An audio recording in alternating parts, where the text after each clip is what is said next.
স্বাগত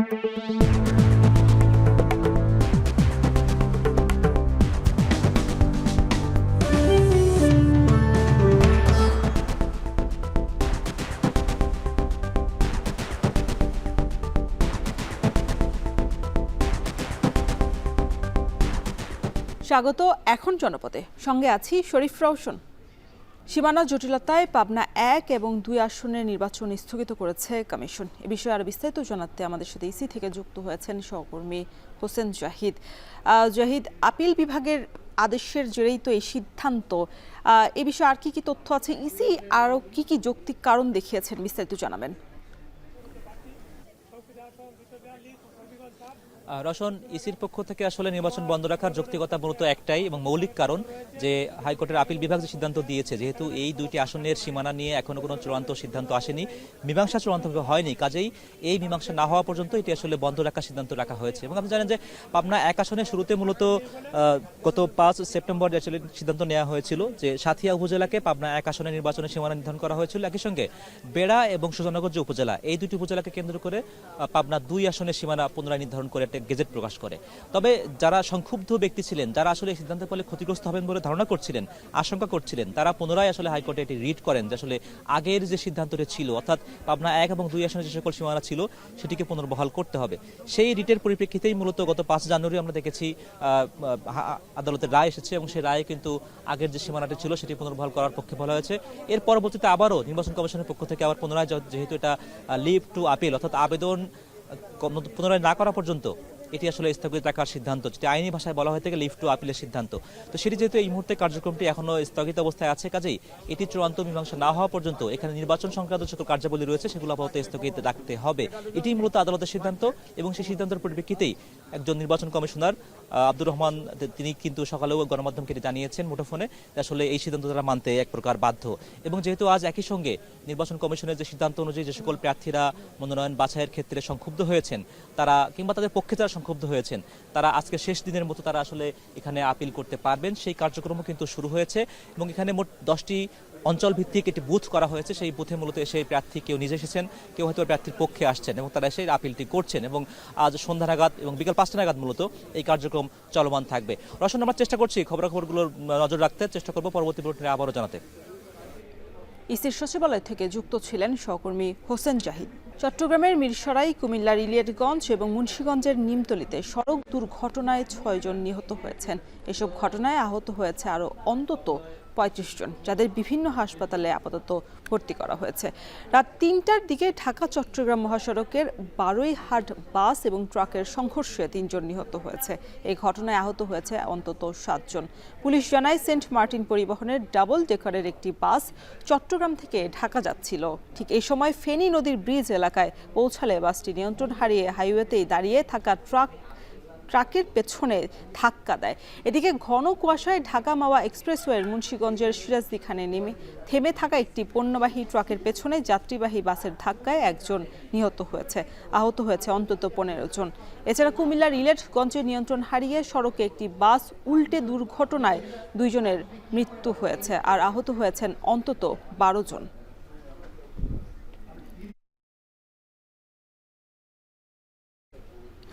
গেল 3 সপ্তাহের বেশি সময় ধরে হাড় কাঁপানো শীতে বিপর্যস্ত হয়ে পড়েছে জনজীবন। আজ দেশের সর্বনিম্ন তাপমাত্রা রেকর্ড করা হয়েছে পঞ্চগড়ের তেঁতুলিয়ায় 6.8 ডিগ্রি সেলসিয়াস। রাতভর টিপটিপ বৃষ্টির মতো ঝরা ঘন কুয়াশা থাকছে সকাল পর্যন্ত। উত্তরের হিমেল হাওয়া আর ঘন কুয়াশার চাদরে ঢেকে পড়েছে ভোরের সূর্য। হাড় কাঁপানো এই শীতে স্থবির হয়ে পড়েছে স্বাভাবিক জীবনযাত্রা। বিশেষ করে নিম্ন আয়ের খেটে খাওয়া মানুষ এবং ছিন্নমূল মানুষ পড়েছেন চরম বিপদে। খড়কুটো জ্বালিয়ে শীত নিবারণের চেষ্টা করছেন তারা। এছাড়া কুয়াশার কারণে দৃষ্টিসীমা কমে আসায় সড়কে যানবাহন চলাচল করছে হেডলাইট জ্বালিয়ে। ঠান্ডার ব্যাহত হচ্ছে কৃষিকাজও। শীতের সাথে পাল্লা দিয়ে হাসপাতালগুলোতেও বাড়ছে রোগীর সংখ্যা, যার বেশিরভাগই শিশু এবং বৃদ্ধ।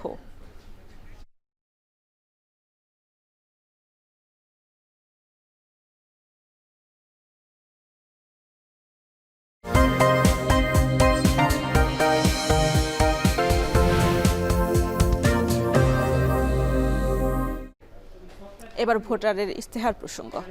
৭ উপজেলা, ৭৭টি ইউনিয়ন আর ৩টি পৌরসভা নিয়ে গঠিত সাতক্ষীরার 4টি সংসদীয় আসন। এই জেলায় মোট ভোটার 18,16,000-এরও বেশি। সুন্দরবনের সম্পদ আহরণ, পর্যটন, ফসল চাষ এবং মাছ উৎপাদনে দেশসেরা হলেও নদী ভাঙন, বারবার প্রাকৃতিক দুর্যোগ আর বেড়িবাঁধ ভেঙে লোকালয়ে লবণ পানি প্রবেশ আর কর্মসংস্থানের অভাব এই জেলার নিত্যদিনের বাস্তবতা। আসন্ন জাতীয় নির্বাচনে এসব সমস্যা সমাধানে কার্যকর ভূমিকা রাখবেন এমন জনপ্রতিনিধি নির্বাচিত করতে চান সাতক্ষীরার ভোটাররা। এই জেলায় নির্বাচনী হাওয়া কেমন সে বিষয়ে বিস্তারিত জানাতে সাতক্ষীরা 1 আসন থেকে যুক্ত হয়েছেন সহকর্মী মিয়া আমিরুল। আমিরুল, এই আসনের মূল সংকটগুলো কি জানাবেন আর কি বলছেন ভোটার এবং প্রার্থীরা?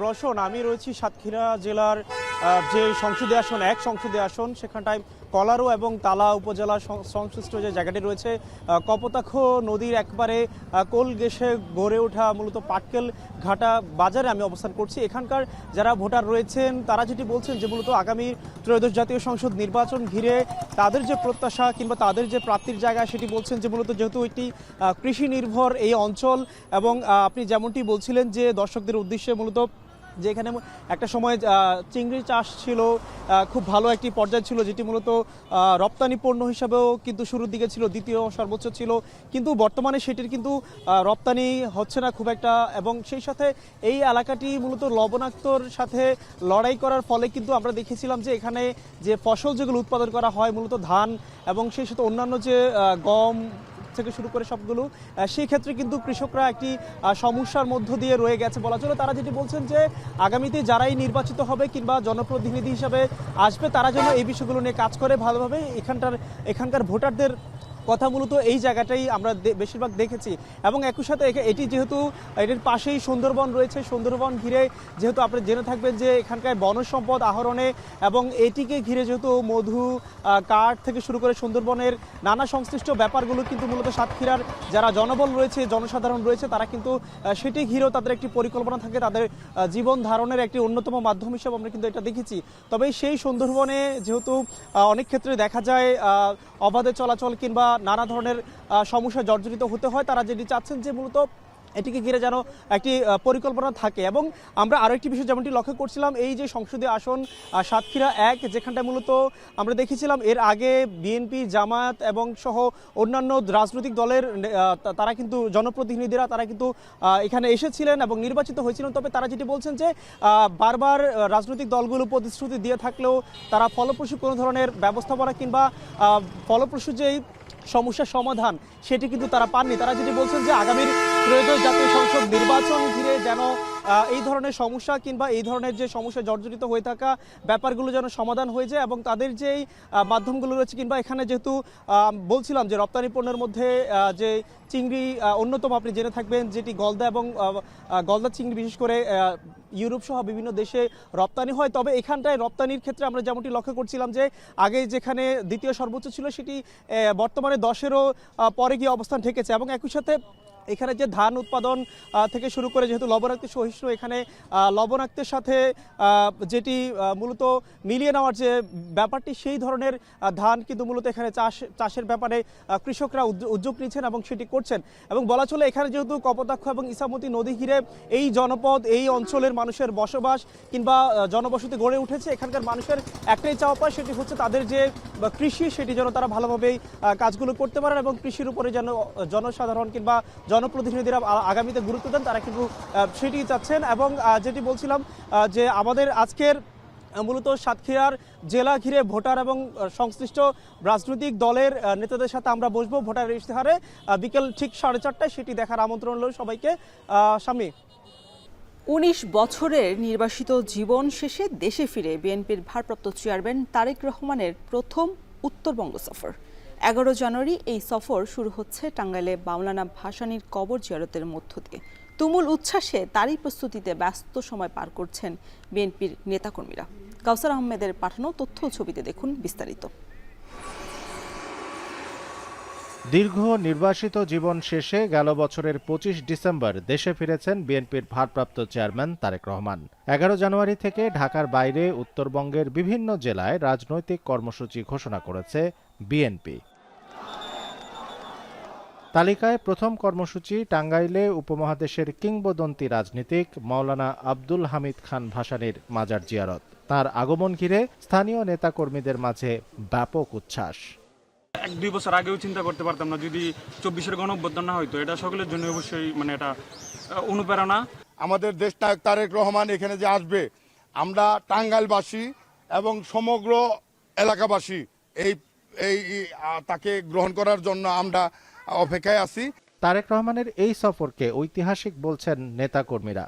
ভাসানীর মাজার স্থল ছাড়াও ঢাকা টাঙ্গাইল মহাসড়কের ৬০ কিলোমিটার অংশ জুড়ে অগণিত নেতাকর্মী ও সাধারণ উপস্থিতি সামাল দিতে নেওয়া হচ্ছে প্রস্তুতি। এটা আসলে আমাদের সৌভাগ্য যে তিনি প্রথম টাঙ্গাইলে তিনি পদার্পণ করবেন। সেক্ষেত্রে আমরা ইতিমধ্যেই টাঙ্গাইল জেলা বিএনপির পক্ষ থেকে ব্যাপক প্রস্তুতি নিয়েছি। আমাদের ঐতিহ্যবাহী মাওলানা আব্দুল হামিদ খান ভাসানীর এই মাজার জিয়ারত করতে উনি প্রথম আসবেন। টাঙ্গাইলবাসী খুবই আনন্দিত। ১১ জানুয়ারি দুপুরের দিকে টাঙ্গাইলে উপস্থিত হওয়ার কথা রয়েছে তারেক রহমানের। এখন টাঙ্গাইল। এদিকে তারেক রহমানের সফর ঘিরে টাঙ্গাইলে ব্যাপক নিরাপত্তা জোরদার করা হয়েছে। সকালে বিভিন্ন গুরুত্বপূর্ণ স্থান পরিদর্শন করেন আইন শৃঙ্খলা বাহিনীর সদস্যরা। রোববার টাঙ্গাইলে সফর করবেন বিএনপির ভারপ্রাপ্ত চেয়ারম্যান তারেক রহমান। তার এই সফর ঘিরে নিরাপত্তা কর্মী থেকে আইন শৃঙ্খলা বাহিনী এবং দলের পক্ষ থেকে ব্যাপক প্রস্তুতি গ্রহণ করা হয়েছে। সকালে সিএসএফ, জেলা পুলিশ, হাইওয়ে পুলিশ, র্যাব এবং বিভিন্ন গোয়েন্দা সংস্থার সদস্যরা টাঙ্গাইলের সন্তোষের মাওলানা আব্দুল হামিদ খান ভাসানীর মাজার সভাস্থল পরিদর্শন করেন। এ সময় পুলিশ সুপার সহ দলের শীর্ষ নেতারা উপস্থিত ছিলেন।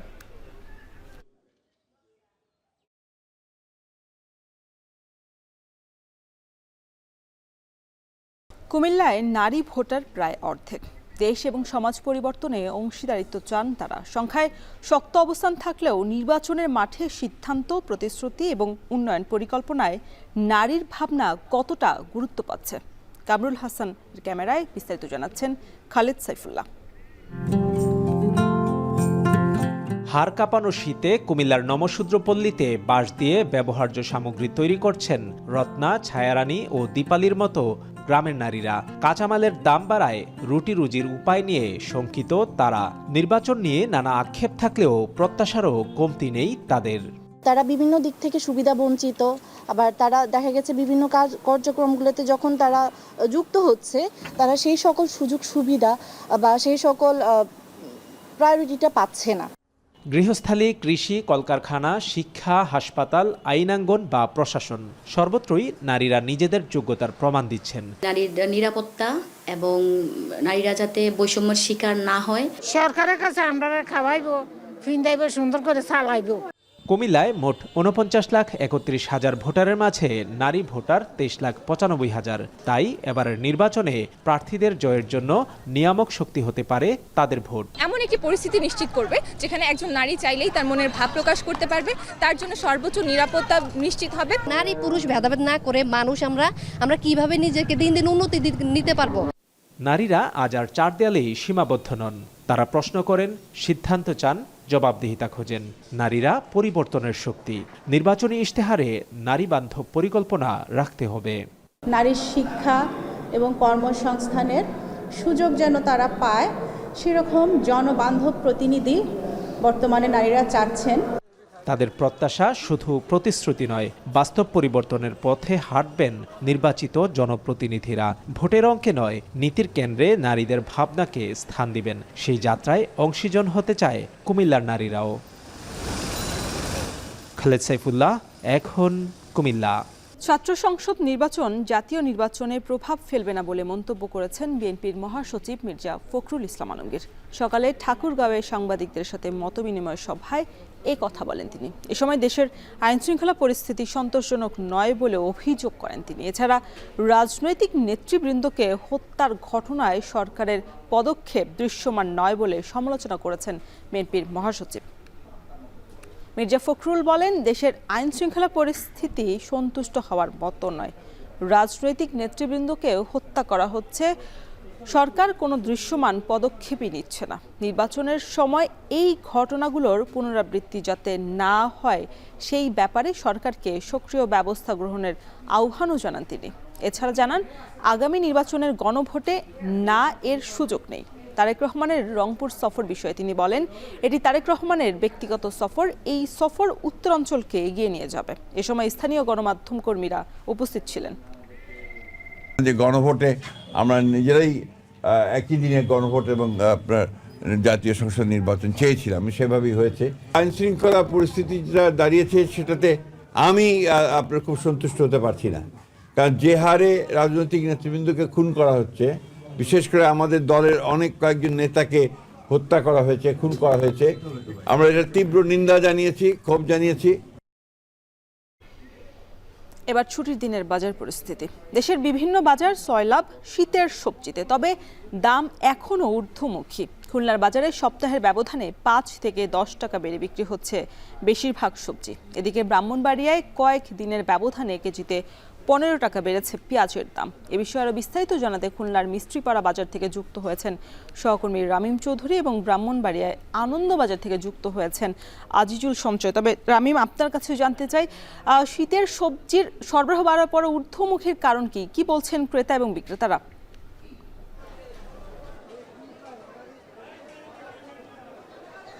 রওশন, খুলনাতে কিন্তু আমরা দেখেছি যে সবজির যে দাম সেটি আজকে কিন্তু অনেকটাই বেশি।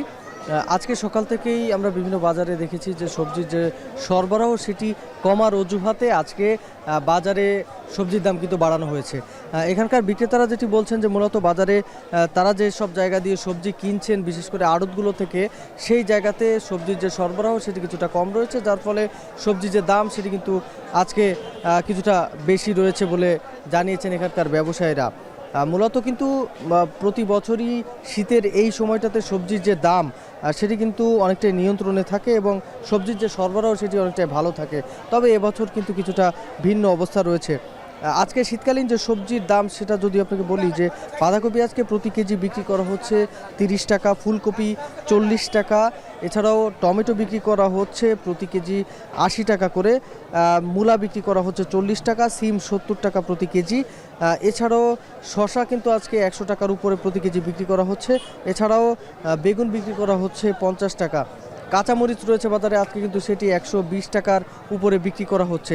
সব মিলিয়ে বললে চলে যে বাজারে যেসব সবজি রয়েছে বেশিরভাগ সবজির দামই প্রতি কেজি 50 টাকার উপরে বিক্রি করা হচ্ছে।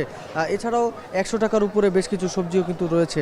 সব মিলিয়ে বললে চলে যে বাজারে কিন্তু সবজির যে দাম এই সময় থাকার কথা সেই দাম কিন্তু এখন নেই। আজকে কিন্তু বেশ অনেকটাই দাম বেশি রয়েছে। ব্যবসায়ীরা বলছেন যে চাহিদা বাজারে যে পরিমাণ রয়েছে সেই পরিমাণ সবজি কিন্তু তারা পাচ্ছেন না, এবং এই চাহিদা অনুযায়ী সবজি না পাওয়ার ফলে কিন্তু বাজারে যে দাম রয়েছে সেটি কিন্তু বেশি।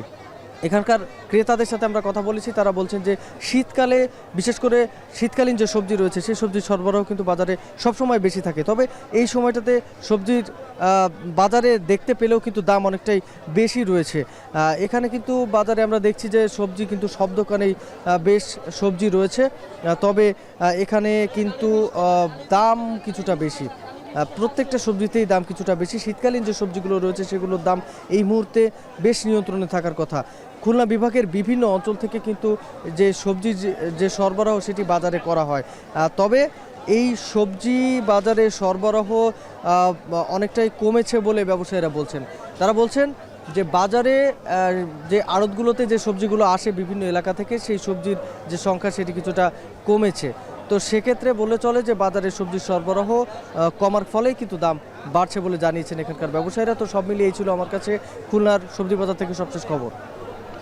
সঞ্চয়, আমরা খুলনার বাজার পরিস্থিতি জানছিলাম, বেশ ঊর্ধ্বমুখী বাজার পরিস্থিতি। ব্রাহ্মণবাড়িয়ার কি অবস্থা এবং পেঁয়াজের দাম হঠাৎ করে বেড়ে যাওয়ার কারণ নিয়ে বিক্রেতারা কি বলছেন?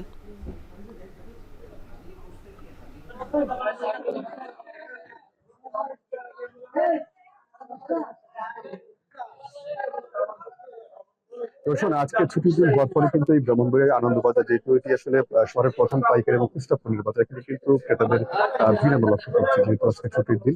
তবে এখানে আমরা এসে যেটা দেখতে পেয়েছি যে নিত্য পণ্যের সরবরাহ কিন্তু স্বাভাবিক রয়েছে, যার ফলে এখানকার বিক্রেতারা কিন্তু বলছে যে দাম কিছুটা স্থিতিশীল অবস্থায় আছে বলে তারা আমাদেরকে নিশ্চিত করেছে। তবে একটি কথা তারা বলছেন যে যেহেতু ভারত আসলে এখন এই যে পেঁয়াজ আমদানি কাজে কিছুটা ব্যাহত হচ্ছে এবং আসলে বাজারে ভারতীয় পেঁয়াজের সরবরাহ না থাকার কারণে কিন্তু 3 থেকে 4 কেজি ব্যবধানে প্রতি কেজি ভারতীয় পেঁয়াজ কিন্তু প্রায় 15 টাকা বেড়ে সেটি আজকে বিক্রি হচ্ছে এখানে 75 টাকা কেজি দরে, যেটি আসলে গেলে কয়েকদিন আগে কিন্তু আরো কিছুটা কম ছিল বলে আমাদেরকে জানিয়েছে। তবে আসলে আমাদের দেশীয় যেসব পেঁয়াজ আছে সেগুলো কিন্তু এখানে কিছুটা কম দামে পাওয়া যাচ্ছে। প্রতি কেজি দেশীয় পেঁয়াজ বিক্রি হচ্ছে 55 টাকা কেজি দরে। এছাড়া অন্যান্য যেসব পণ্য আছে, অর্থাৎ আদা বিক্রি হচ্ছে এখানে 110 টাকা কেজি, রসুন বিক্রি হচ্ছে 150 টাকা কেজি, হলুদের গুঁড়া বিক্রি হচ্ছে 400 টাকা কেজি, এছাড়া মরিচের গুঁড়া বিক্রি হচ্ছে 450 টাকা কেজি করে। এটি কিছুটা বেড়েছে বলে কয়েকদিন আমাদেরকে ব্যবসায়ীরা জানিয়েছে। তবে এখানে খোলা তেল বিক্রি হচ্ছে প্রতি লিটার 195 টাকা। এছাড়া বোতলজাত সয়াবিন তেল সেটি প্রতি লিটার বিক্রি হচ্ছে 190 টাকা দরে। তবে মূলত এই ভারতের যে সমস্ত গরম মশলা অর্থাৎ এলাচ, দারচিনি এগুলোর দাম কিন্তু কিছুটা ঊর্ধ্বমুখী বলে আমাদেরকে ব্যবসায়ীরা বলেছেন। মূলত ব্যবসায়ীরা বলছেন যে এখন এই যে আসলে একটি টানাপোড়েনের কারণে কিন্তু এখানে আমদানি পানি যে একটি ভাটা পড়েছে, অর্থাৎ আমদানি কিন্তু কিছুটা কমেছে ভারত থেকে পণ্য আমদানি, সেজন্য আসলে যার প্রভাব কিন্তু এই বাজারগুলোতে পড়ছে বলে তারা মনে করছেন। এবং এখানে প্রতি কেজি এলাচ বিক্রি হচ্ছে 5200 টাকা কেজি দরে, যেটি কিছুদিন আগে আরো কয়েকশো টাকা কিন্তু কমে বিক্রি হচ্ছে। এছাড়া দারুচিনি কিন্তু বিক্রি হচ্ছে 600 টাকা কেজি দরে, সেটি আসলে ঊর্ধ্বমুখী বলে তারা আমাদেরকে এখানকার ব্যবসায়ীরা বলছে। তবে তারা বলছেন যে আসলে যদি বাজার এই পণ্যগুলো সরবরাহ যদি বাড়ে সেক্ষেত্রে কিন্তু তখন দাম কিছুটা কমতে পারে। তো রোশন, আমার কাছে এই ছিল ব্রাহ্মণবাড়িয়া থেকে যে ছুটির দিন এখানকার নিত্য পণ্যের বাজার দর সংক্রান্ত সব খবর। ছুটির দিনে বাজার পরিস্থিতি জানাতে ব্রাহ্মণবাড়িয়া এবং খুলনা থেকে যুক্ত ছিলেন সহকর্মীরা। সারা দেশের মতো বরিশালেও সিলিন্ডার গ্যাসের তীব্র সংকট চলছে। দোকানগুলোতে সিলিন্ডার থাকলেও বেশিরভাগই রয়েছে খালি। এ বিষয়ে সবশেষ খবর জানাতে বরিশাল থেকে যুক্ত হয়েছেন ফেরদৌস সোহাগ। ফেরদৌস, গ্যাস সরবরাহ এবং সংকট কবে নাগাদ কাটতে পারে এই বিষয়ে কি তথ্য আছে, এবং আরেকটি বিষয় জানাবেন, যারা সিলিন্ডার গ্যাসের ব্যবহারকারী তারা কি বলছেন? আপনাকে ধন্যবাদ। আগে ব্যবহারকারীদের কথা দিয়ে শুরু করি। যারা ব্যবহারকারী তারা কিন্তু খুব বিপাকে পড়েছেন। গ্যাস কিনতে বাড়তি দাম দিতে হচ্ছে এবং একই সাথে কিন্তু কোথাও গ্যাস খুঁজে পাওয়া যাচ্ছে না, আবার যেখানে খুঁজে পাওয়া যায় সেখানে দাম বেশি। এই পরিস্থিতির মধ্যে দিয়ে যাচ্ছে। আর এ কারণে কিন্তু সিলিন্ডার গ্যাসের যারা ব্যবহারকারী তারা খুবই সমস্যার মধ্যে রয়েছেন, এমনটি আমাদেরকে জানিয়েছেন। কথা বলেছিলাম সিলিন্ডার গ্যাস ব্যবহারকারীদের কাছ থেকে, আমরা গিয়েছিলাম যারা পরিবেশক বা ডিলার পর্যায়ে আছে।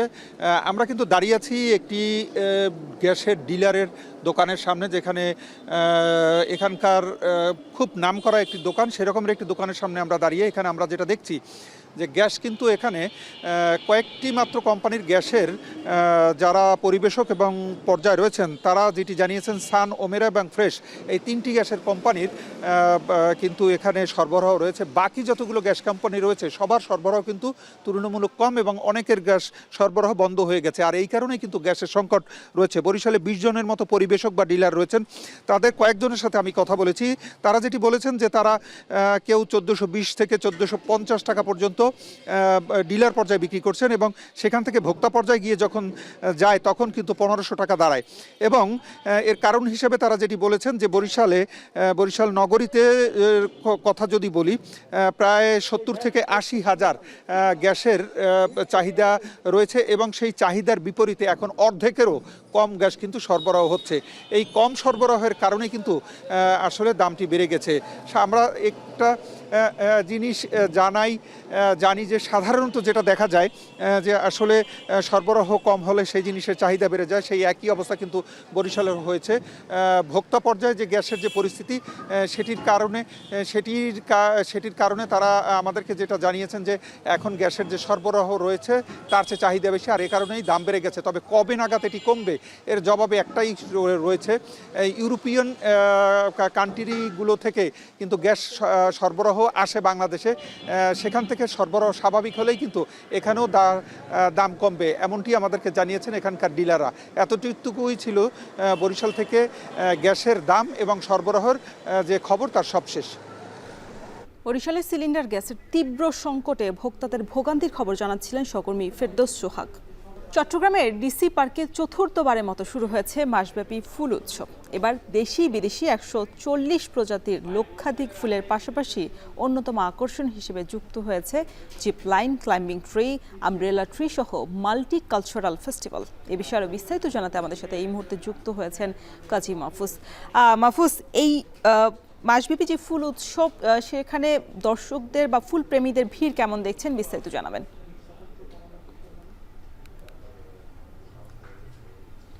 রোশন, বিদেশি ফুল টিউলিপ থেকে শুরু করে সেনপেটিয়া, একই সাথে আমরা দেখছি দেশীয় ফুলের মধ্যেও রয়েছে চন্দ্রমল্লিকা, হাজারি গোলাপ সহ 140 প্রজাতির লক্ষাধিক ফুলের সমারোহ ঘটানো হয়েছে চট্টগ্রামের এই ডিসি পার্কে। আপনি যেমনটি জানতে চেয়েছিলেন দর্শনার্থীদের ভিড়, আমরা দেখেছি একটু আগে মূলত জনপ্রশাসন মন্ত্রণালয়ের সিনিয়র সচিব মোহাম্মদ এহসানুল হক তিনি এই মাসব্যাপী ফুল উৎসবের উদ্বোধন করেন। এর পরপরই আমরা দেখতে পাচ্ছি যে হাজারো দর্শনার্থী, এই বিশেষ করে যারা ফুল প্রেমী, ফুলকে ভালোবাসে, তারা কিন্তু ছুটে এসেছেন ফুলের এই রাজ্যে। এখানে বিভিন্ন বয়সী মানুষ আমরা দেখতে পাচ্ছি, শিশু থেকে শুরু করে তরুণ, যুবক এবং বৃদ্ধরাও এসেছেন হাজারো ফুলের ঘ্রাণ নিতে, সুবাস নিতে, একই সাথে সৌন্দর্য উপভোগ করতে। চট্টগ্রামের এই যে বর্ণাঢ্য আয়োজন ফুলের, এটি কিন্তু চতুর্থবারের মতো আয়োজন করা হয়েছে। প্রতি বছরই 194 একর জায়গা জুড়ে এই উৎসবের আয়োজন করা হয়। এবারও কিন্তু আমরা দেখতে পাচ্ছি এই ফুল উৎসবের পাশাপাশি কিন্তু আমরা এখানে বিভিন্ন ধরনের বিনোদনের ব্যবস্থা করা হয়েছে, সেগুলো দেখতে পাচ্ছি। আমরা বলে রাখি যে এই যে ফুল উৎসব, এটির পাশাপাশি এই যে দুইটি বিশাল দিঘি রয়েছে এখানে, সেখানে কায়াকিং এর ব্যবস্থা করা হয়েছে। শিশুদের জন্য জাদুকরী বিভিন্ন রাইড আমরা দেখতে পাচ্ছি, জিপ লাইন যেমনটি আপনি বলছিলেন, ক্লাইম্বিং ট্রি, একই সাথে চারুশিল্পীদের আঁকা ছবির প্রদর্শনীও ভিন্ন মাত্রা দিয়েছে এই ফুল উৎসবে।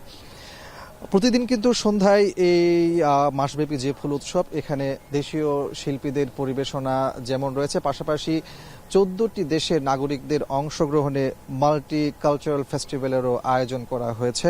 আমরা আয়োজকরা মূলত এই বিষয়টি নিশ্চিত করেছেন। আরেকটি বিষয় আপনাকে বলে রাখি যে ত্রয়োদশ যে জাতীয় সংসদ নির্বাচন, একই সাথে গণভোট, সেই গণভোট এবং জাতীয় সংসদ নির্বাচনের প্রচারণার জন্য আমরা এখানে দেখতে পাচ্ছি একটি বিশেষ বুথ স্থাপন করা হয়েছে, যেখানে গণভোটের বিষয়ে প্রচারণা কার্যক্রম চালানো হচ্ছে। একই সাথে আরও একটি বিষয় বলে রাখি যে প্রতিদিন এই উৎসবকে কেন্দ্র করে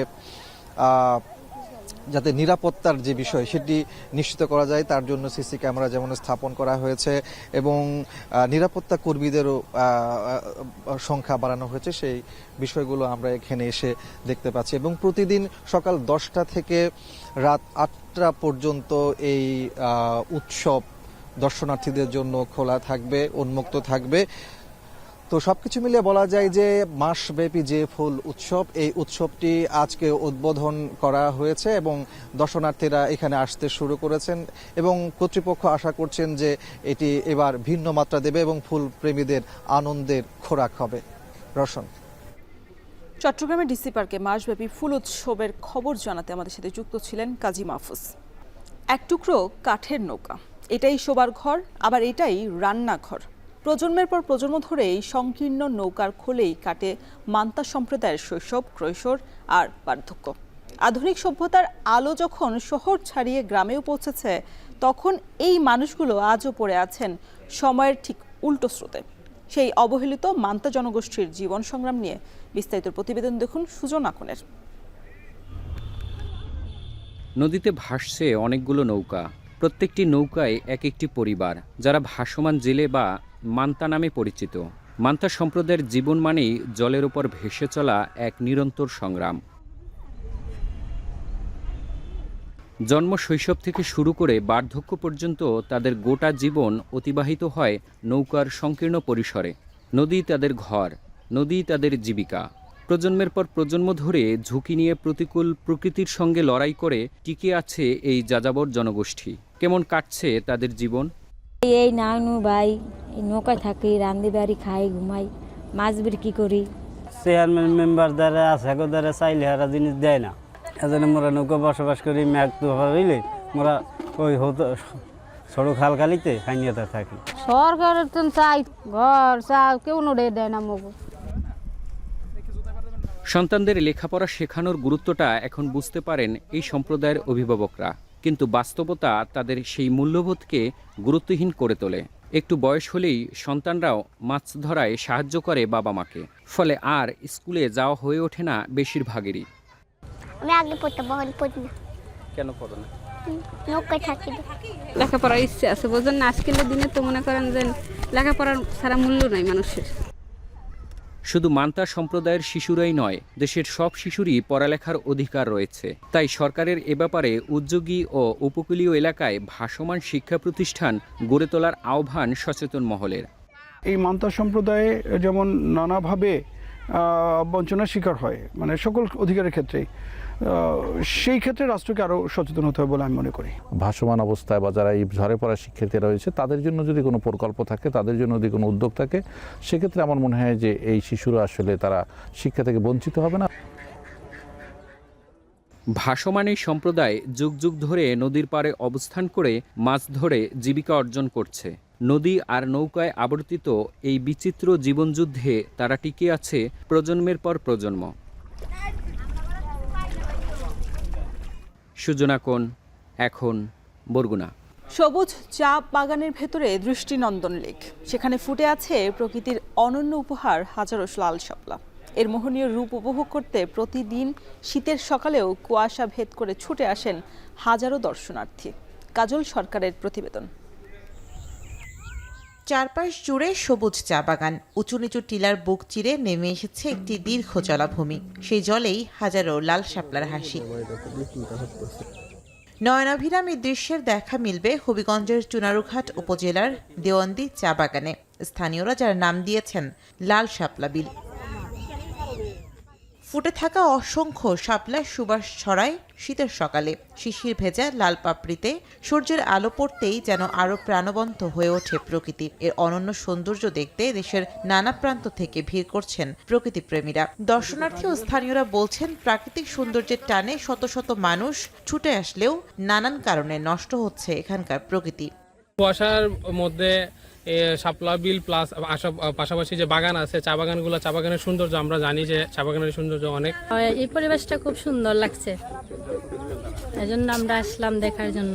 চারপাশে চায়ের বাগান, মাঝখানে শাপলা বিল, দেখতে সৌন্দর্য। এখানে সবচেয়ে সংকটময় দাঁড়াইছে, গত বছর প্রচুর শাপলা ছিল, মানে পর্যটকও প্রচুর মানুষ ছিল, কিন্তু এই বছরে দেখা গেছে যে শাপলা তুলনামূলক কম, অনেক কম। মানুষের তুলে তুলে নিয়ে যেতেছে। যারা এই ফুল বিক্রি হয় জীবিকা অর্জন করে, তারা বাহির থেকে ফুল আনতো, আর ফুল যদি নাই থাকে তো মানুষ আসবে না।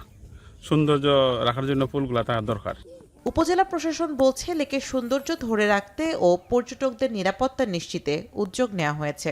এখানে একটি নিরাপত্তার বিষয় নিয়ে কিছু প্রশ্ন এসেছে, পর্যটকরা সেই জায়গায় যে নির্বিঘ্নে যেতে পারেন, আমরা সেই বিষয়টা অ্যাড্রেস করার চেষ্টা করছি। মানবসৃষ্ট কারণে যদি শাপলা বিল ধ্বংস হয়ে থাকে, আমরা অবশ্যই সেটাকে প্রতিহত করার চেষ্টা করব। আমরা আশা করব যে পর্যটকরা যারা যাবেন তারা উপভোগ করবেন। প্রকৃতির এই সৌন্দর্য রক্ষায় শুধু প্রশাসনিক উদ্যোগ যথেষ্ট নয়, সচেতন হতে হবে পর্যটক ও স্থানীয় বাসিন্দাদের, এমনটাই বলছেন প্রকৃতিপ্রেমীরা। এখন হবিগঞ্জ। এই ছিল এখন জনপদের আয়োজনে। এখন টেলিভিশন ওয়েবসাইটে দেখতে ভিজিট করুন www.ekon.tv। যারা ফেসবুকে যুক্ত থাকতে ভিজিট করুন facebook.com/tv.ekon এবং ইউটিউবে সরাসরি দেখতে ভিজিট করুন youtube.com/c/ekontv।